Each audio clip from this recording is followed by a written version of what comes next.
யாவரையும் சந்திப்பதில் மிகுந்த மகிழ்ச்சி அடைகிறேன். இந்த மாதத்தின் முதல் நாளிலும் கூட கர்த்தர் நம்ம எல்லாரையும் கூட்டி சேர்த்திருக்கிறார். அவருடைய நாமம் மகிமைப்படுவதாக. அல்லேலூயா. கடந்த மாதம் முழுவதும் கர்த்தர் உங்களையும் என்னையும் கிருபையாக நடத்தி வந்தார். ஆமென்.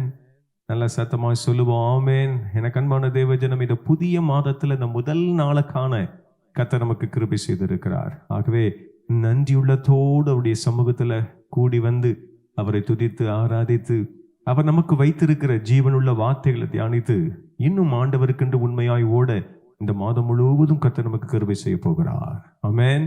அப்படியே இருக்கிற இடங்களில் கண்களை மூடுவோமா? நம்ம ஜெபிப்போம். ஆண்டவரே, நன்றி செலுத்துகிறோம் சுவாமி, நன்றி செலுத்துகிறோம். இந்த ஆசீர்வதிக்கப்பட்டிருக்கிற இந்த மாதத்தின் முதல் நாளிலே சகோதர சகோதரிகளாக, குடும்பத்தின் பிள்ளைகளாக ஆண்டவரே கூடி வந்து உம்மை நோக்கி பார்க்கும்படியாக தேவரீ தருகிற அந்த நல்ல வேளைக்காக நாங்கள் நன்றி செலுத்துகிறோம். நீர் அநாதி தேவன் ஆண்டவரே, நீர் தயவுள்ளவர் ஆண்டவரே. கடந்த மாதம் முழுவதும் கண்மணி போல் எங்களை பாதுகாத்து வந்தீரே. உள்ளத்தை திறந்து நாங்கள் நன்றி மாத்திரம் செலுத்துகிறோம் ஆண்டவரே, நன்றி மாத்திரம் செலுத்துகிறோம். நன்றி என்று சொல்லுகிறோம் நாதா, நாவாலே துதிக்கிறோம் நாதா. நன்றி என்று சொல்லுகிறோம் நாதா, நாவாலே துதிக்கிறோம் நாதா. நன்றி இயேசு ராஜா, நன்றி இயேசு ராஜா, நன்றி இயேசு ராஜா, நன்றி இயேசு ராஜா. சேர்ந்து பாடுவோமா? கடந்த நாட்கள் காத்தீரே நன்றி ராஜா, கடந்த நாட்கள் காத்தீரே நன்றி ராஜா. புதிய நாளை தந்தீரே நன்றி ராஜா, புதிய நாளை தந்தீரே நன்றி ராஜா. நன்றி என்று சொல்லுகிறோம் நாதா, நாவாலே துதிக்கிறோம் நாதா. அப்பா, நாங்கள் நன்றி செலுத்துகிறோம். கடந்த நாள் முழுவதும் எங்களை பாதுகாத்தீரே, கடந்த மாதம் முழுவதும் எங்களை பாதுகாத்தீரே ஆண்டவரே. கிருபையாக இந்த மாதத்தின் ஆண்டவரே முதல் நாளுக்கான கிருபை செய்திருக்கிறீரே. உள்ளத்தின் ஆழத்திலிருந்து நாங்கள் நன்றி செலுத்துகிறோம் சுவாமி. இந்த மாதம் முழுவதும் உங்களுடைய தயவுள்ள கிருபையின் கரம் எங்களை நடத்தட்டும் என்று சொல்லி நாங்கள் எங்களை ஒப்பு கொடுக்கிறோம் சுவாமி. சிறப்பு பாடல் வேளை ஆண்டவரே, உங்களுடைய வார்த்தைகளை தியானிக்கிற வேளை, ஒவ்வொரு வேளைகளையும் கர்த்தர் எங்களுக்கு நீங்கள் ஆசீர்வதித்து கொடுக்கும்படியாக என்னுடைய சமூகத்தில் நாங்கள் கெஞ்சி பிரார்த்தனை பண்ணுகிறோம். அடியவர்களாகி எங்களை மறைத்து அடியவர்களாகி எங்களோடும் ஆண்டவரே இதில் இணைந்திருக்கிற அன்பான சகோதர சகோதரிகள், குடும்பத்தின் பிள்ளைகள், இது பார்க்கிற ஒவ்வொரு நல்ல உள்ளங்களோடும் கர்த்தர் உம்முடைய பாடலின் மூலமாக, ஜீவனுள்ள வார்த்தைகளின் மூலமாக நீர் பேசும்படி என்னுடைய சமூகத்தில் நாங்கள் ஜெபிக்கிறோம். கர்த்தர் செய்கிறீர் என்கிற நம்பிக்கையோடு மக்கள் நாங்கள் நன்றி மாத்திரம் செலுத்துகிறோம். தொடர்ந்து பொறுப்படுத்திக் கொள்ளுங்க, வழி நடத்துங்க, பெரிய காரியங்களை செய்யுங்க. எங்களுடைய நாமம் மகிமைப்படுவதாக. எங்களுடைய வாயின் வார்த்தைகளும் எங்களுடைய இருதயத்தின் தியானங்களும் உம்முடைய சமூகத்தில் எப்பொழுதும் பெரிதியாக இருக்கட்டும். ஏசப்பாவின் என்ப நாமத்தில் ஜெபிக்கிறேன். ஜெபங்களும் எங்கள் ஜீவனுள்ள நல்ல பிதாவே, ஆமென். ஹல்லேலூயா. நல்ல சத்தமாய் ஹல்லேலூயா. எனக்கு அன்பான தேவஜனம், இப்பொழுது கூட ஒரு அருமையான கருத்து செறிந்த ஒரு சிறப்பு பாடல் நம்ம பாட கேட்க இருக்கிறோம். அவருடைய பாதத்தை உறுதியாய் பிடித்துக்கொள்ள அழைக்கப்படுகிறோம். ஆமென். உறுதியாய் பிடித்துக் கொள்வோமே. ஆனால் ஆண்டவர் உங்களுக்கு எனக்கும் மகிமையான அற்புதங்களை வைத்திருக்கிறார். கேட்போமா? ஒரு அருமையான பாடல்.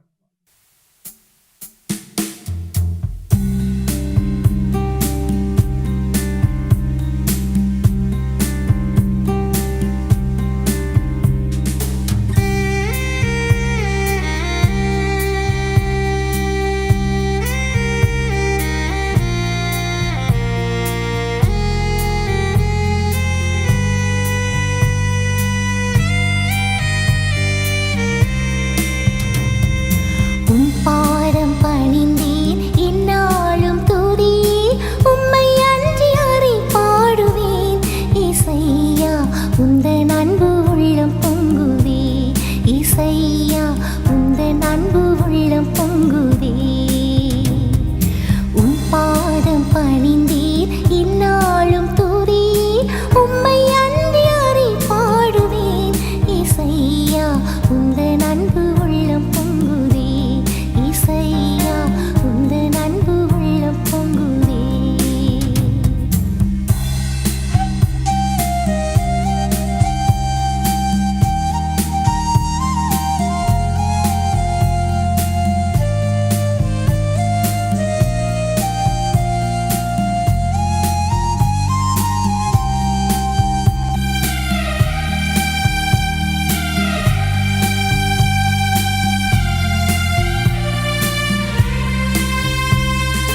பரிசுத்தமே பரவசமே பரனே சருளே வரப்பொருளே.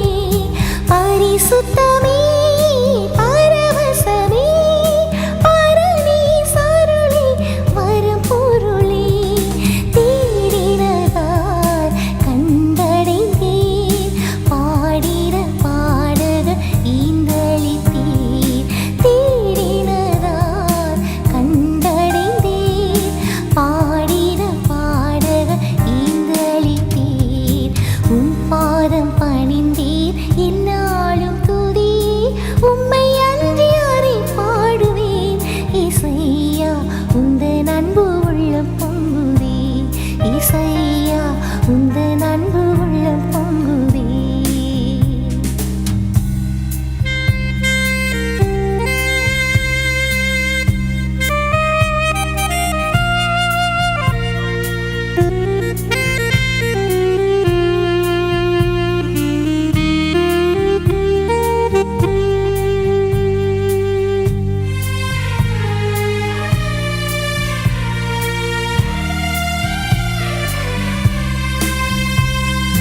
புது எண்ணெயால் புது பலத்தால் புதிய கிருபை புது கவியால். புது எண்ணெயால் புது பலத்தால் புதிய கிருபை புது கவியால். நிரப்பினிதம் நடத்துகின்றீர், நூதன சாலினில் சேர்த்திடுவீர். நிரப்பினிதம் நடத்துகின்றீர், நூதன சாலினில் சேர்த்திடுவீர். உன் பாதம் பணிந்தேன் எந்நாளும் துதி, உம்மை அன்றி யாரை பாடுவேன். இசையா உந்தன் அன்பு உள்ளம் பொங்குதே. இசையா உந்தன் அன்பு உள்ளம் பொங்குதே.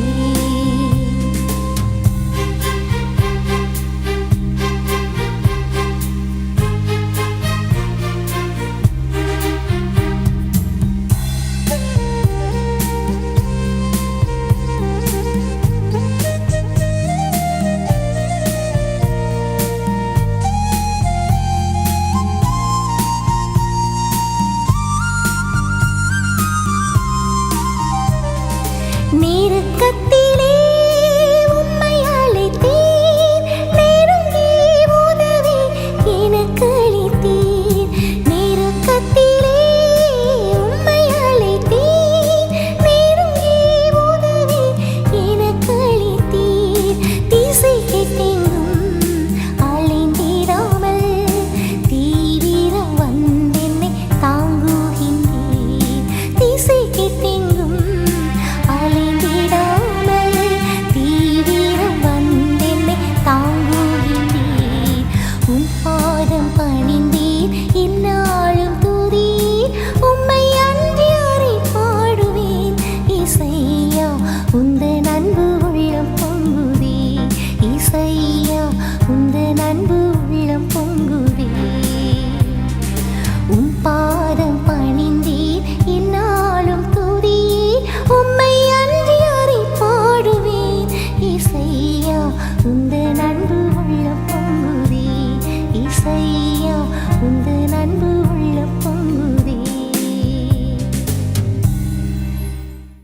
பிரியமானவர்களே, அருமையான ஒரு சிறப்பு பாடலை பாட கேட்டோம். இப்பொழுது கூட ஆண்டவருடைய வார்த்தையில் நம்ம தியானிக்க போகிறோம்.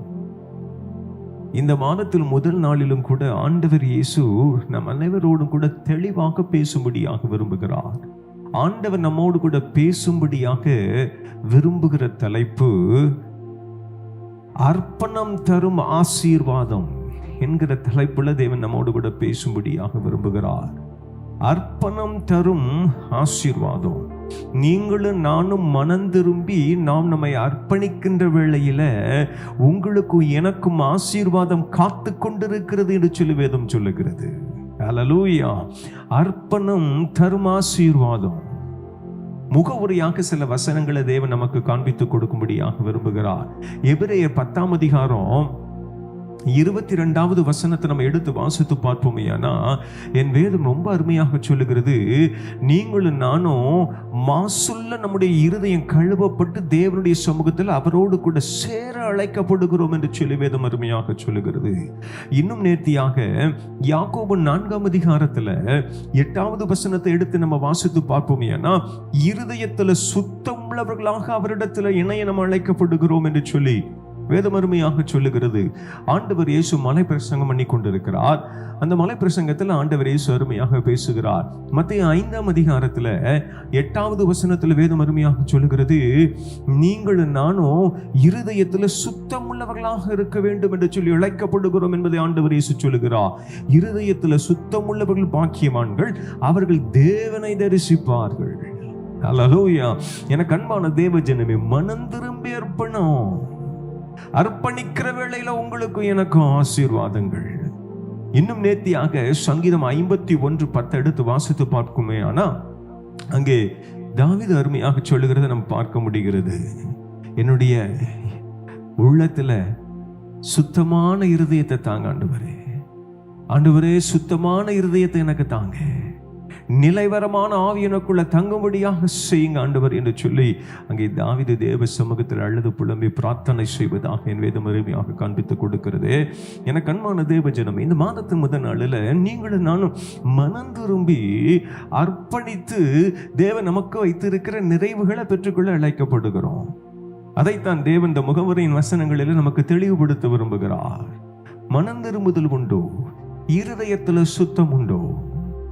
வேதாகமத்திலிருந்து ஒரே ஒரு மனிதனை தேவன் நமக்கு காண்பித்து கொடுக்கும்படியாக விரும்புகிறார்.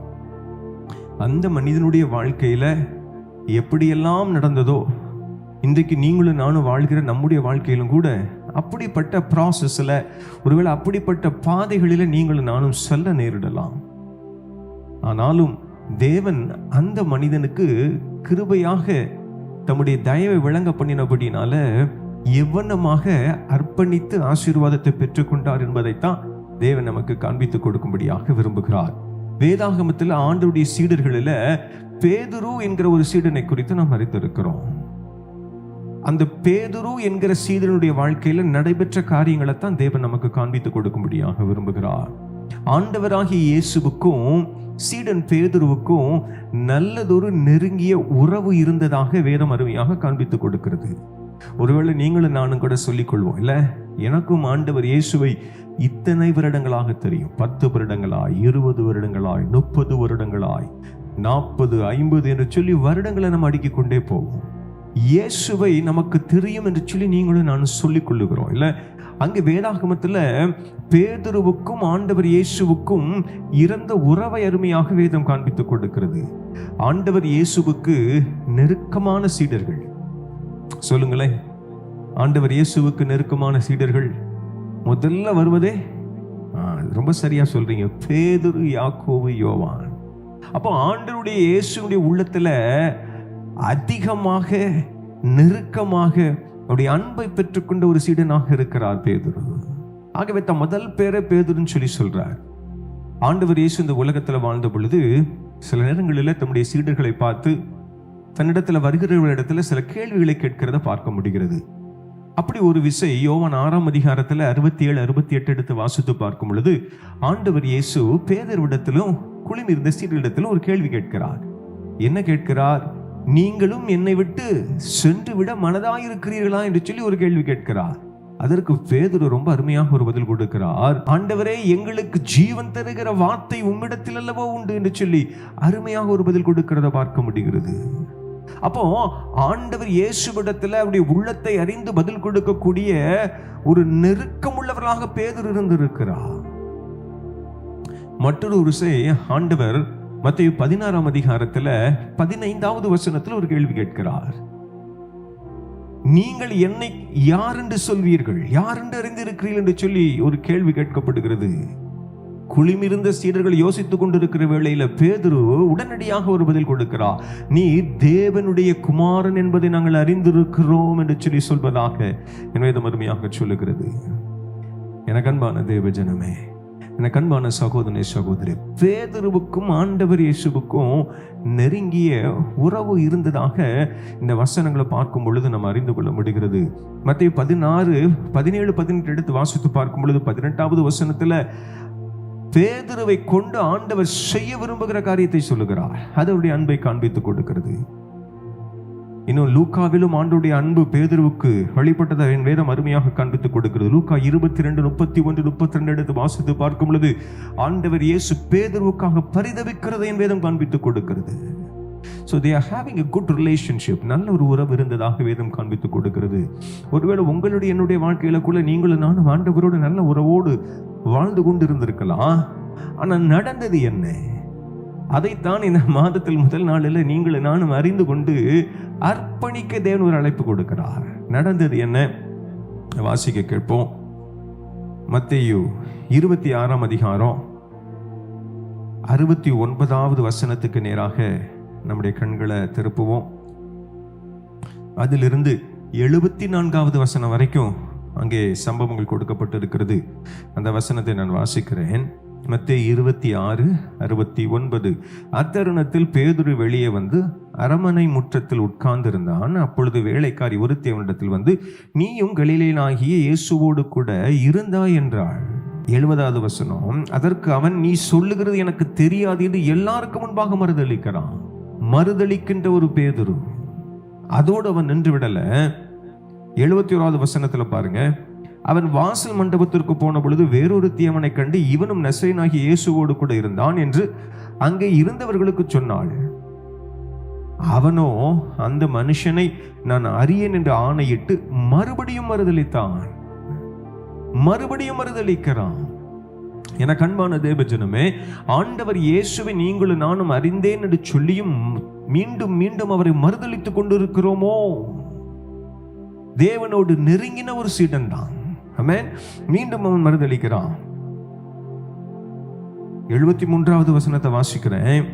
சற்று நேரத்துக்கு பின்பு அங்கே நின்றவர்கள் பேதுருவிடத்தில் வந்து, மெய்யாகவே நீயும் அவர்களில் ஒருவன், உன் பேச்சு உன்னை வெளிப்படுத்துகிறது என்றார்கள். அப்பொழுது அவன் அந்த மனுஷனை அறியேன் என்று சொல்லி சபிக்கவும் சத்தியமனும் தொடங்கினான். உடனே சேவல் கூறிற்று. எனக்கு இயேசுவை தெரியாது என்று சொல்லி சபிக்கிறான், சத்தியம் பண்ணுகிறான். What a pathetic condition. என்ன ஒரு நிர்பந்தமான ஒரு சூழ்நிலை. எனக்கு அன்பான தேவ ஜனமே, ஆண்டவரோடு நெருங்கி உறவாடின மனிதன் தான். ஆண்டவர் இயேசு செய்த அற்புதங்களை கண்ணார கண்ட மனிதன் தான். ஆனாலும் ஆண்டவர் இயேசுவை மறுதளிக்கிறான், மறுபடியும் மறுதளிக்கிறான். முடிவில் ஆண்டவரை சபிக்கிறான். எனக்கு தெரியாது இவரை. அவர் சபிக்கிறான், சத்தியம் பண்ணுகிறான். I do not know who Jesus is. என்ன ஒரு மோசமான நிலைமை. சொல்லினாலும் செயலினாலும் பேதுரு அங்கே மறுதளிக்கிறத பார்க்க முடிகிறது.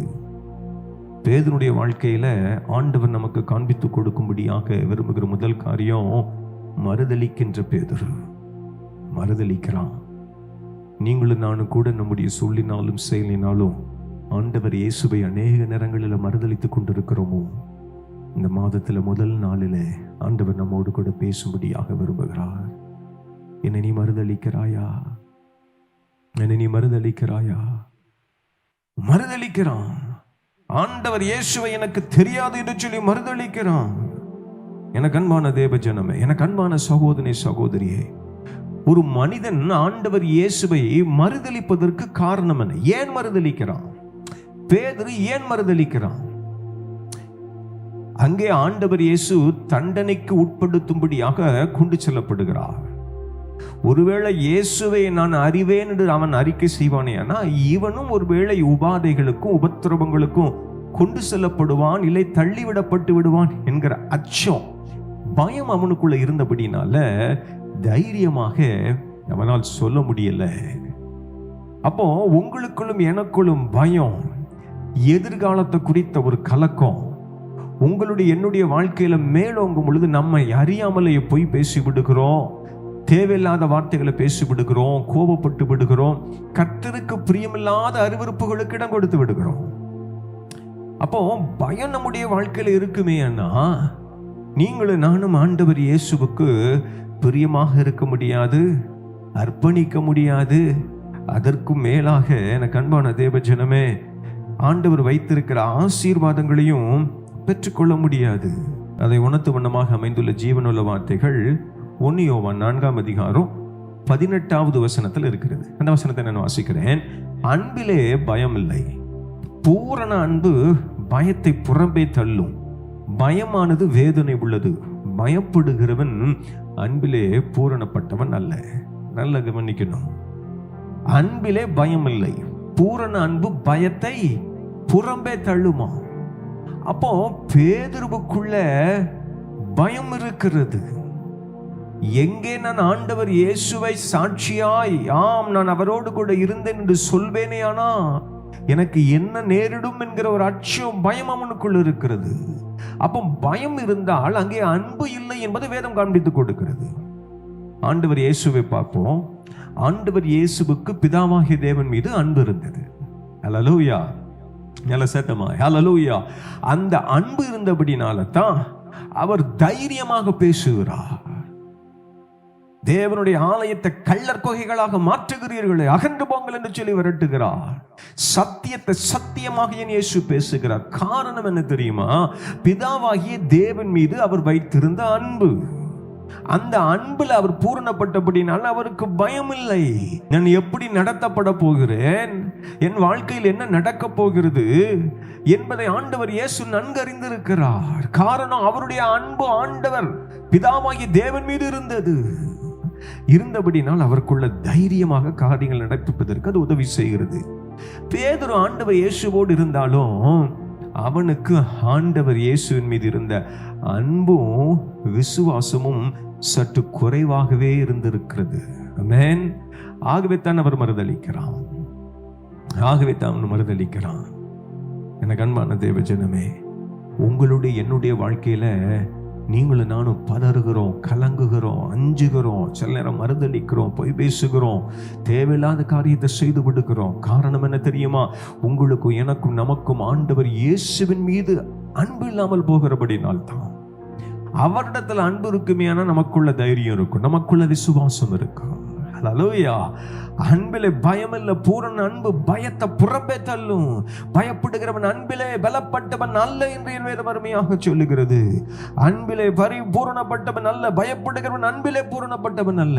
எனக்கு அன்பான தேவ ஜனமே, எனக்கு அன்பான சகோதரனே சகோதரியே, ஆண்டவர் அறிந்திருந்த மனிதன் தான் இயேசு பேதுருவை உண்மையாக நேசிக்கிறார். பேதுருவும் நான் ஆண்டவரிடத்தில் அன்பாய் இருக்கிறேன்னு நினைக்கிறான். ஆனால் எங்கோ ஒரு குறை, அந்த குறை அவனை ஆண்டவர் இயேசுவை ஜீவனுள்ள தேவனை மறுதலிக்க வைக்கிறது. உங்களுடைய என்னுடைய வாழ்க்கையில நீங்களும் நானும் கூட சொல்லினாலும் செயலினாலும் மறுதலித்துக் கொண்டிருக்கிறோமோ? மனம் திரும்பி அர்ப்பணித்து அர்ப்பணம் தரும் ஆசீர்வாதத்தை பெற்றுக்கொள்ள அழைக்கப்படுகிறோம். ஹல்லேலூயா. ஒரு அருமையான தெரிஞ்ச கவி, சேர்ந்து பாடுவோமா? திரும்பு மனம் திரும்பு, பரலோகம் சமீபமே, விரும்பு இயேசுவை விரும்பு, அவர் வருகை சமீபமே. திரும்பு மனம் திரும்பு, பரலோகம் சமீபமே, விரும்பு இயேசுவை விரும்பு, அவர் வருகை சமீபமே. காலங்கள் போனால் திரும்பாது, கிருபையின் நாட்களை தள்ளாது. காலங்கள் போனால் திரும்பாது, கிருபையின் நாட்களை தள்ளாது. திரும்பு மனம் திரும்பு, பரலோகம் சமீபமே. விரும்பு இயேசுவை விரும்பு, அவர் வருகை சமீபமே. அல்லேலூயா. மனம் திரும்ப அழைக்கப்படுகிறோம், அர்ப்பணிக்க அழைக்கப்படுகிறோம். இரண்டாவது உன்னுடைய வாழ்க்கையில நடக்கிற காரியத்தை ஆண்டவர் நமக்கு காண்பித்து கொடுக்கும்படியாக விரும்புகிறார். லூக்கா 22 அதிகாரத்திற்கு நேராக நம்முடைய கண்களை திருப்ப கர்த்தர் நமக்கு உதவி செய்வாராக.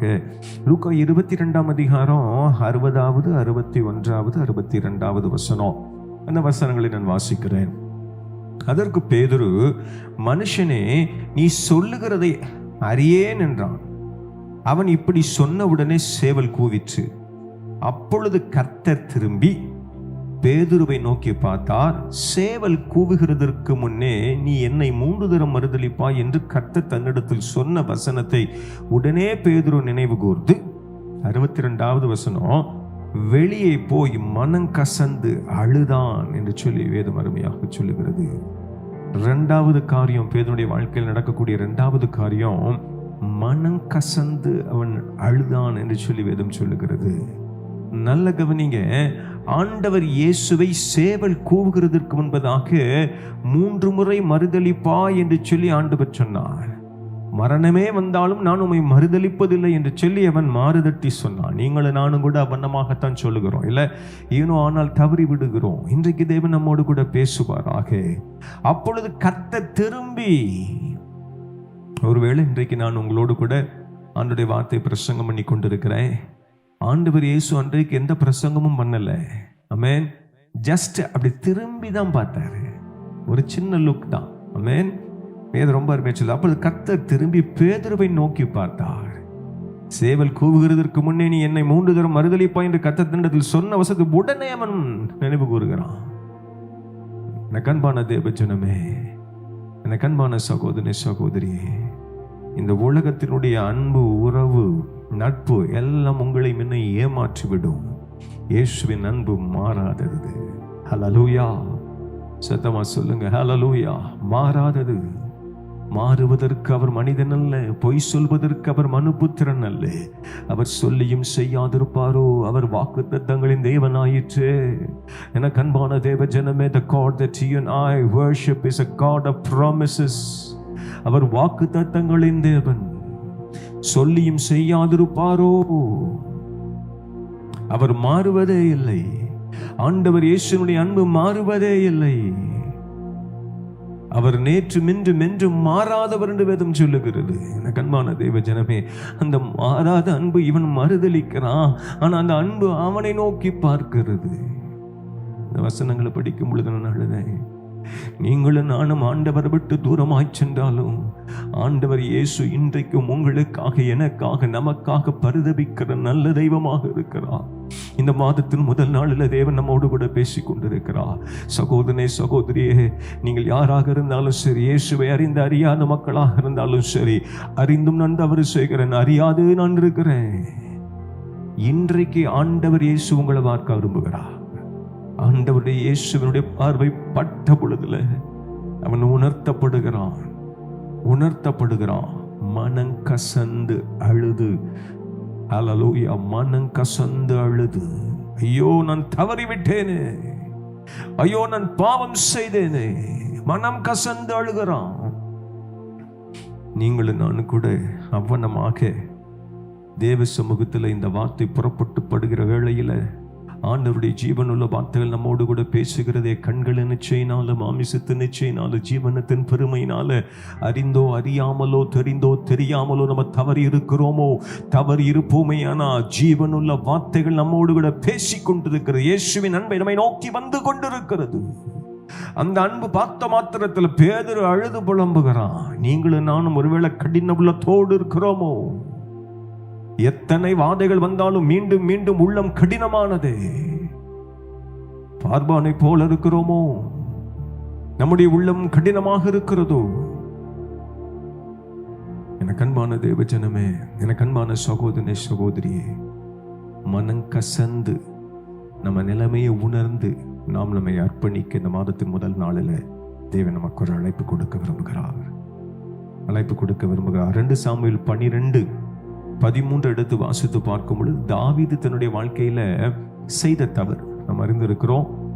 மாற்றானுடைய மனைவியை தனக்கு சொந்தமாக கொள்கிறான்.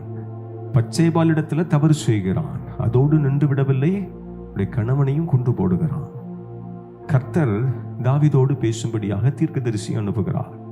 அந்த தீர்க்கதரிசி அவனிடத்துல போய் தெளிவாக தாவீதிடத்துல கர்த்தர் சொல்ல சொன்னதை அருமையாக சொல்லுகிறார். சொன்ன மாத்திரத்துல 2 சாமுவேல் 12:13 ஐயோ நான் பாவம் செய்தேன் என்கிறதை உணர்கிறான். தேவ சமூகத்தில் தன்னை தாழ்த்துகிறான், வெறுமையாக்குகிறான். சங்கீதம் 51 அவனுடைய அழுது புலம்புகிறதை என் வேதம் அருமையாக காண்பித்துக் கொடுக்கிறது. என் பாவம் என் கண்களுக்கு முன்பதாக நிற்கிறதே ஆண்டவரே, நான் என்ன செய்யட்டும்? நித்தம் என்னுடைய பாவங்களின் கண்களுக்கு முன்பதாக நிற்கிறது.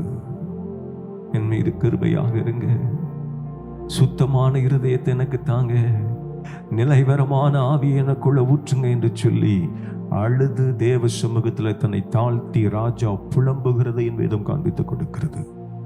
எனக்கு அன்பான தேவ ஜனமே, ஆண்டவர் நம்மோடு கூட பேசிக் கொண்டிருக்கிறார். அர்ப்பணம் தரும் ஆசீர்வாதம்.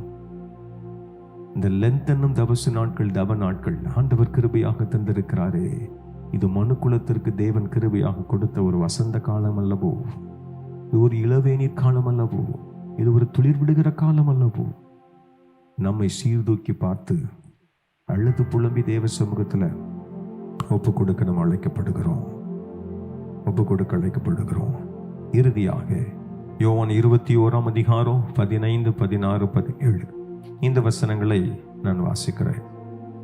அவர்கள் போஜனம் பண்ணின பின்பு இயேசு சீமோன் பேதுருவை நோக்கி, யோனாவின் குமாரனாகிய சீமோனே, இவர்களிலும் அதிகமாய் நீ என்னிடத்தில் அன்பாயிருக்கிறாய் என்றார். அதற்கு அவன், ஆம் ஆண்டவரே, உம்மை நேசிக்கிறேன் என்பதை நீர் அறிவீர் என்றான். அவரின் ஆட்டுக்குட்டிகளை மேய்ப்பாயாக என்று சொல்லுகிறார். ஆண்டவர் தம்முடைய சீடர்களுக்கு தரிசனமாக காட்சி கொடுக்கிறார். அப்படி தரிசனமாக காட்சி கொடுக்கிற வேளை தான் இந்த வேளை. அப்படி தரிசனமாக காட்சி கொடுக்கிற வேளையில் சீமோன் பேதுருவிடத்தில் ஆண்டவர் இயேசு பேசுகிறார். என்ன பேசுகிறார்? என்னிடத்தில் இவர்களை காட்டிலும் அன்பா இருக்கிறாயா? உன்னுடைய நண்பர்கள், உறவினர்கள், குடும்பங்கள் இவைகளை காட்டிலும் என்னிடத்தில் நீ அன்பா இருக்கிறாயா? அப்படி ஆண்டவர் கம்பேர் பண்ணி கேட்கிறார். அதற்கு அவன் இவ்வளவு அருமையா டெக்னிக்கா பதில் சொல்றான் பாருங்க. ஆம் ஆண்டவரே, உம்மை நேசிக்கிறேன் என்பதை நீர் அறிவீர் என்றான். உடனே ஆண்டவர் சொல்றாரு, go and feed the flocks, என் ஆட்டுக்குட்டிகளை மேய்ப்பாயாக என்றார். ஆண்டவர் எப்பொழுதுமே நல்ல ஆசிரியர். அவர் கேள்வி கேட்கும் பொழுது சரியான பதில் சொல்லிட்டோம்னா சபாஷ் என்று சொல்லி தட்டி கொடுத்து அதோட கேள்வி நின்றோம். அல்லேலூயா. ஆமா, பதில் சரியா வரல, ஆண்டவர் 2ஆம் தரமும் கேள்வி கேட்கிறார். 21:16 வாசிக்கிறேன். 2ஆம் தரம் அவர் அவனை நோக்கி, யோனாவின் குமாரனாகிய சீமோனே, நீ என்னிடத்தில் அன்பாயிருக்கிறாயா என்றார். அதற்கு அவன், ஆம் ஆண்டவரே, உம்மை நேசிக்கிறேன் என்பதை நீர் அறிவீர் என்றான். அவரின் ஆடுகளை மேய்ப்பாயாக என்றார். அடுத்த ஆண்டவர் ஒரு டைரக்ட் கொஸ்டின் கேட்கிறார். 2ஆவது தரம் அவர் அவனை நோக்கி, யோனாவின் குமாரனாகிய சீமோனே, நீ என்னிடத்தில் do you love me? Do you love me? நீ என்னை நேசிக்கிறாயா? நீ என்னை நேசிக்கிறாயா? Do you love me? என்று சொல்லி ஆண்டவர் கேட்கிறத அருமையாக பார்க்க முடிகிறது. எனக்கு அன்பான தேவ ஜனமே, அதிலும் அவன் ரொம்ப ஞானமாக பதில் சொல்வதாக நினைத்து சொல்லுகிறான்.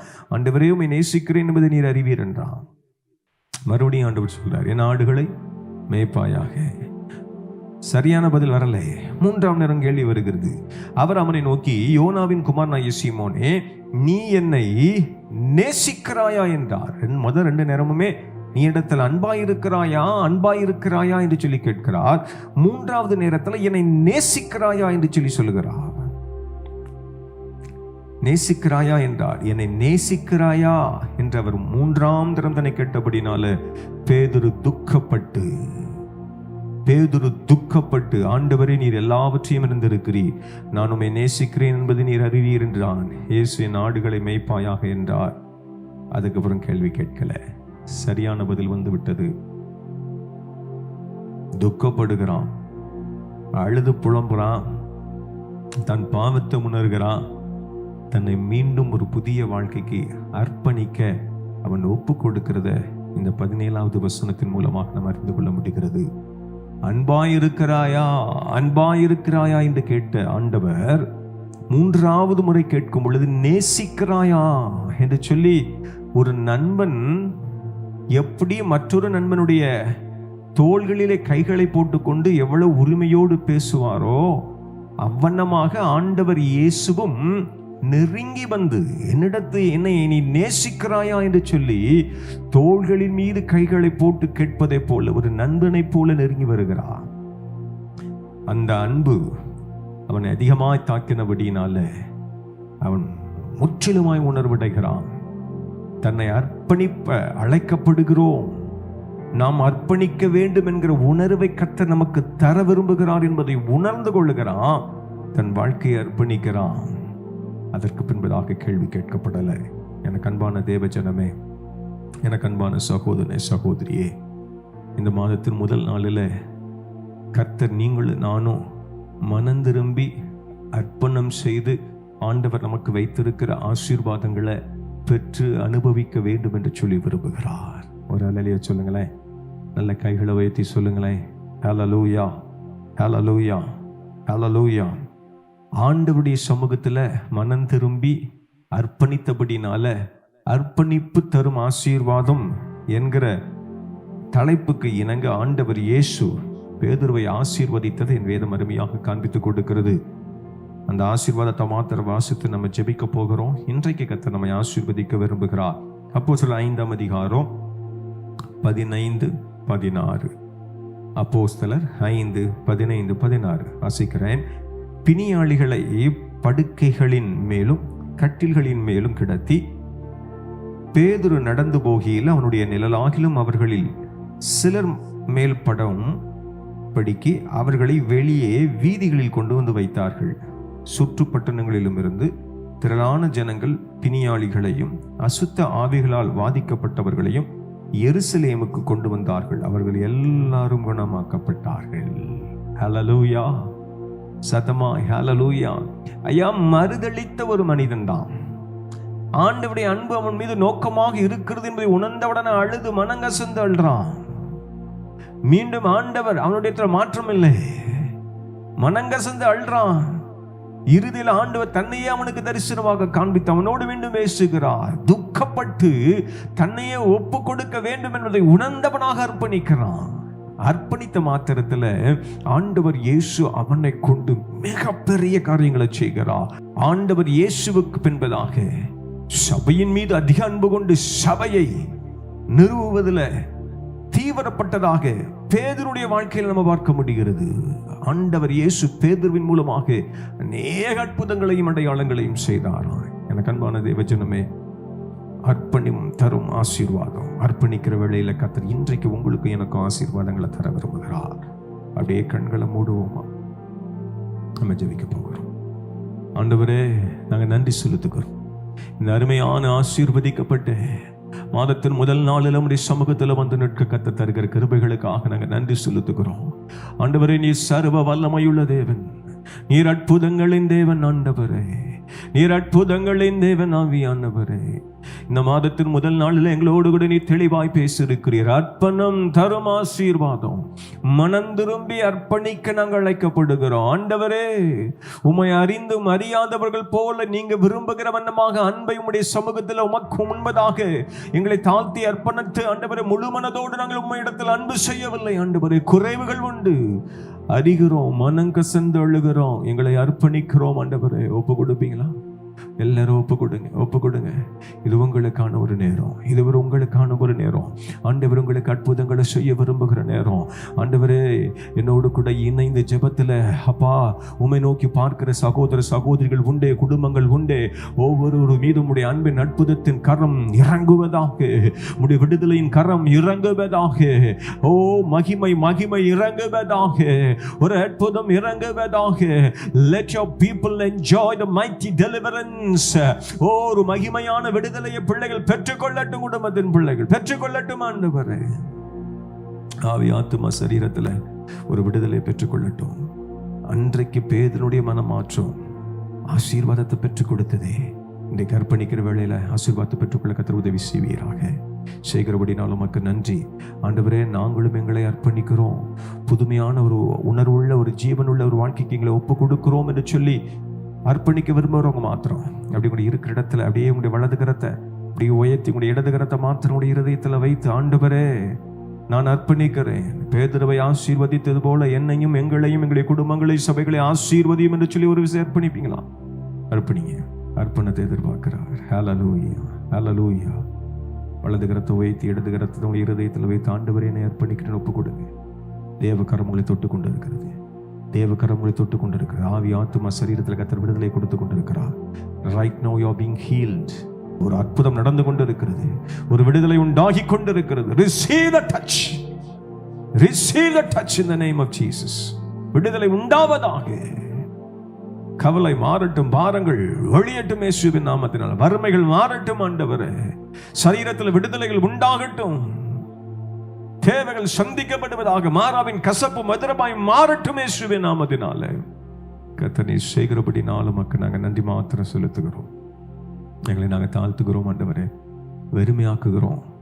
அப்பிரயோஜனமான ஊழியம் நீங்கள் சொன்னதை மாத்திரம் சொல்லி இருக்கிறேன். குற்றங்கள் குறைகளை தயவா மன்னிங்க. விதைக்கப்பட்ட விதைகள் 30, 60, 100 கனி கொடுப்பதை கண்டு கேட்டு நன்றி செலுத்த கர்த்தர் உதவி செய்வீராக. அர்ப்பணம் தரும் ஆசீர்வாதம் அர்ப்பணித்த பிள்ளைகளுக்கு ஆவி ஆத்துமா சரீரத்தில் உங்களுடைய சித்தத்தின்படியே கர்த்தர் அற்புதங்களை செய்து விட்டீங்கிற நம்பிக்கையோடு நன்றி செலுத்துகிறேன். தொடர்ந்து பொறுப்படுத்திக் துதி கன மகிமை எல்லாவற்றையும் இயேசுப்பா நாங்கள் உங்களுக்கே செலுத்துகிறோம். இயேசுப்பாவின் இன்ப நாமத்தில் ஜெபிக்கிறேன். ஜெபங்களும் எங்கள் ஜீவனுள்ள நல்ல பிதாவே, ஆமென். சேர்ந்து சொல்வோமா? என் ஆத்துமாவே கர்த்தரை ஸ்தோத்திரி, என் முழு உள்ளமே உடைய பரிசுத்த நாமத்தை ஸ்தோத்திரி. என் ஆத்துமாவே கர்த்தரை ஸ்தோத்திரி, அவர் செய்த சகல உபகாரங்களையும் மறவாதே. ஆமென். God bless you all.